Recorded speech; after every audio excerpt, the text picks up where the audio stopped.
Good morning, small groups. This is for the week of January 17th. So, we are looking at the wisdom literature, which includes the book of Proverbs, Psalms, Ecclesiastes, Job, and Song of Solomon.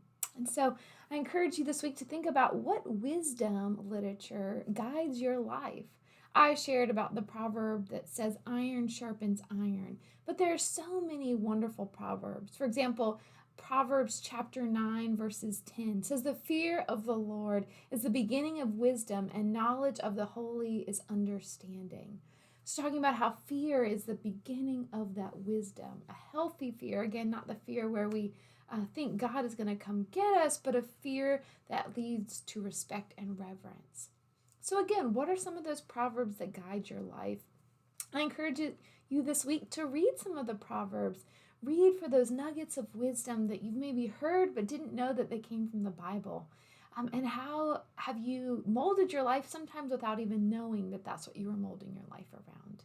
Because the Proverbs are just full of beautiful nuggets of wisdom. For example, in Proverbs chapter 6, it says, my son, if you guarantee a loan for your neighbor or shake hands in agreement with a stranger, you will be trapped by your words and caught by your words. So this is kind of serves as two purposes, right? To warn us about what we're going to shake on, but also to have us be people of integrity, that when you give your word to someone, you have to follow through. And so that is a good guide for our lives, so that we're not people who shake on a deal and then become backhanded and do something else. Instead, we're people who are known to be people of integrity who follow through with what they say they're going to do. We also talked a little bit in the sermon about Job. Job is one of these books that kind of flies in the face of, if you are righteous, it will go well for you. And in thinking about your life, are there times in which you felt like Job, where you felt kind of like, okay, God, I've done what you've asked me to do, but why is all this bad stuff happening to me?